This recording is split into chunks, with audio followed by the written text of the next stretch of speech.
Welcome to KRR kitchen. இன்றைக்கி நம்ம கிச்சனில் பார்க்க போகிற ரெசிபி நல்ல ஒரு ஹெல்த்தியான பாயாசம் ரெசிபி தான் பார்க்க போகிறோம். இந்த பாயாசம் நம்ம இன்றைக்கி குக்கரில் தான் செய்ய போகிறோம். ரொம்ப ஈஸியாக செஞ்சிடலாம். நம்ம இன்றைக்கி பார்க்க போகிற பாயாசம் பார்த்திங்கன்னா பாசிப்பருப்பு திணையரிசி பாயாசம் எப்படி செய்கிறதுன்னு தான் பார்க்க போகிறோங்க. டேஸ்ட்டு ரொம்ப அருமையாக இருக்கும். ரொம்ப ஈஸியாக செய்யலாம். ஹெல்த்தியான ரெசிபியும் கூட. இந்த பாயாசம் எப்படி செய்கிறதுன்னு நம்ம வீடியோக்குள்ளே போய் பார்ப்போம். அதுக்கு முன்னாடி நம்ம சேனலை இப்போ தான் ஃபஸ்ட் டைம் பார்க்குறீங்கன்னா சப்ஸ்கிரைப் பண்ணி வச்சுக்கோங்க. கூடவே பெல் சிம்பிள் ப்ரெஸ் பண்ணி ஆளுங்கிற ஆப்ஷனையும் ப்ரெஸ் பண்ணி வச்சுக்கோங்க. அப்போ தான் நான் போகிற வீடியோஸ் எல்லாம் உங்களுக்கு தொடர்ந்து நோட்டிஃபிகேஷனில் ஒன்றுக்கொன்னே கிடச்சிட்ருக்கோம். இப்போ வாங்க இந்த திணையரிசி பாயாசம் எப்படி செய்கிறதுன்னு பார்த்துடலாம்.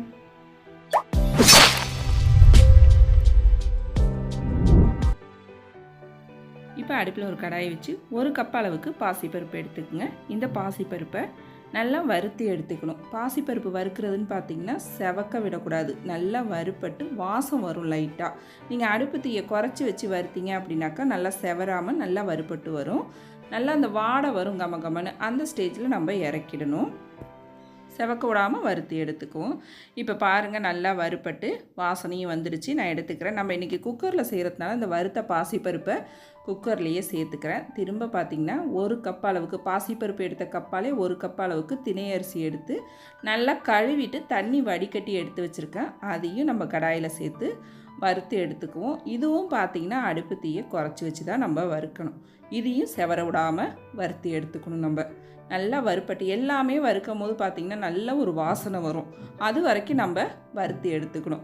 இப்போ பாருங்கள் திணையரிசி நல்லா வறுத்து எடுத்துக்கிட்டேன். இந்த அளவுக்கு நல்லா கலகலன்னு வறுப்பட்டு வாசம் நல்லா வரும். அந்த ஸ்டேஜில் இறக்கிக்குவோம். இப்போ இந்த திணையரிசியும் நம்ம குக்கர்லேயே சேர்த்துக்குவோம். நான் பாசிப்பருப்பு வறுத்ததை கழுவி எடுத்துகிட்டு வந்திருக்கேன். அது கூடவே திணையரிசியும் சேர்த்துக்கிறேன். இப்போ இதில் பார்த்திங்கன்னா ஒரு 5 கப் அளவுக்கு தண்ணி அளந்து வச்சுருக்கேன். அதை இது கூட சேர்த்துக்கிறேன். நம்ம பாயாசங்கிறதுனால தண்ணி கொஞ்சம் அதிகமாகவே சேர்த்துக்கலாம். இப்போ தண்ணி சேர்த்து அடுப்பை ஆன் பண்ணி குக்கர் மூடி போட்டு நல்லா மீடியம் ஃப்ளேமில் 4 விசில் வச்சு வேக வச்சு எடுத்துக்குங்க. மீடியம் ஃப்ளேமில் வேக வச்சிங்கன்னா தான் அந்த திணையரிசி நல்லா வெந்து பூ போல் வெந்து வரும் சாஃப்டாக. இப்போ அது வெந்துக்கிட்டு இருக்கட்டும். அதுக்கிடையில் நம்ம வெல்லம் கரைச்சி எடுத்துக்குவோம். இப்போ வெல்லம் கரைக்கிறதுக்கு பார்த்திங்கன்னா 2 கப் அளவுக்கு வெல்லம் எடுத்திருக்கேன். நம்ம 1 கப்பு பாசிப்பருப்பு 1 கப்பு திணையரிசி எடுத்தோம். அதுக்கு 2 கப் அளவு நல்லா வெல்லத்தை இடிச்சிட்டு அளந்து எடுத்துக்கோங்க. 1 கப்பு தண்ணி ஊற்றி நல்லா இது போல் கரைச்சி மட்டும் எடுத்துக்கிட்டோம்னா போதும். இப்போ பாருங்கள் பாசிப்பருப்பும் அந்த திணையரிசி நல்லா வெந்து வந்துடுச்சு பாருங்கள். ஒரு தடவை நல்லா அது லைட்டாக மசிச்சு விடுங்க. ரொம்ப கொலன்னு மசிச்சு விட்டுறக்கூடாது. ஏன்னா நல்லா வெந்திருக்கும். நம்ம நல்லா மசிச்சு விட்டுறக்கூடாது. லைட்டாக இது போல் கரண்டி வச்சு கலந்து விட்டோம்னா போதும். இப்போ நல்லா இது போல் கலந்து விட்டதுக்கப்புறம் நம்ம கரைச்சி வச்சுருக்க வெல்லத்தை வடிகட்டி சேர்த்துக்குவோம். வெல்லத்தில் எப்போதுமே மண் இருக்கும். அதனால் இது போல் கரைச்சிட்டு வடிகட்டி சேர்த்துக்குங்க. இப்போ வெல்ல தண்ணி சேர்த்ததுக்கப்புறம் நல்லா இதை கரைச்சி விட்டுருவோம். 2 கப்பு வெல்லம் சரியான அளவாக இருக்கும். ஆனால் வெல்லத்தை நல்லா இடிச்சிட்டு அளந்து எடுத்துக்குங்க. இப்போ பாருங்கள் வெல்ல தண்ணி சேர்த்து நல்லா கலந்து விட்டுட்டேன். இதில் 1 டீஸ்பூன் அளவுக்கு ஏலக்காய் தூள் சேர்த்துக்கிறேன். நீங்கள் இது கூடவே பார்த்தீங்கன்னா சுக்குத்தூள் கூட சேர்த்துக்கலாம். அதுவும் இன்னும் நல்லா வாசனையாக டேஸ்ட்டாக இருக்கும். அப்புறம் நல்லா இனிப்பு சுவையை எடுத்து கொடுக்கறதுக்கு ஒரு 1/4 டீஸ்பூன் அளவுக்கு உப்பு சேர்த்து நல்லா கலந்து விட்டுக்கிறேன். இப்போ நல்லா இது ஒரு கொதி வந்துடுச்சு. இந்த ஸ்டேஜில் நம்ம அடுப்பை ஆஃப் பண்ணிவிட்டு தேங்காய் பால் சேர்த்துக்கணும். 2 கப் அளவுக்கு நல்ல திக்கான தேங்காய் பாலாக சேர்த்துக்குங்க. தேங்காய் பாலுக்கு பதிலாக நீங்கள் பசும்பால் கூட காய்ச்சி ஆற வச்சுட்டு சேர்த்துக்கலாம். பால் சேர்க்கும் போது பார்த்திங்கன்னா நல்லா சில்லுன்னு இருக்கணும். ஆற வச்ச பாலை தான் நீங்கள் சேர்த்துக்கணும். அதுவுமே பார்த்திங்கன்னா அடுப்பை ஆஃப் பண்ணிவிட்டு தான் நீங்கள் சேர்த்துக்கணும்.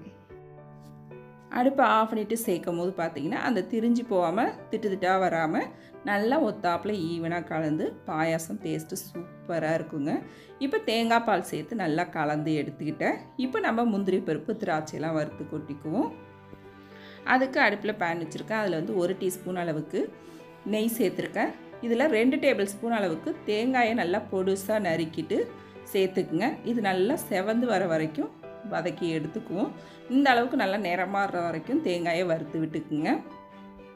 நெய்யில் வதக்கிட்டு சேர்க்கும் போது பார்த்திங்கன்னா டேஸ்ட்டு சூப்பராக இருக்கும். திரும்பவும் 1 டீஸ்பூன் எண்ணெய் விட்டுக்கிறேன். இதில் ஒரு 10 முந்திரி பருப்பு உடச்சிட்டு வச்சுருக்கேன். அதை சேர்த்துக்கிறேன். ஒரு 10 பாதாம் சேர்த்துக்கிறேன்.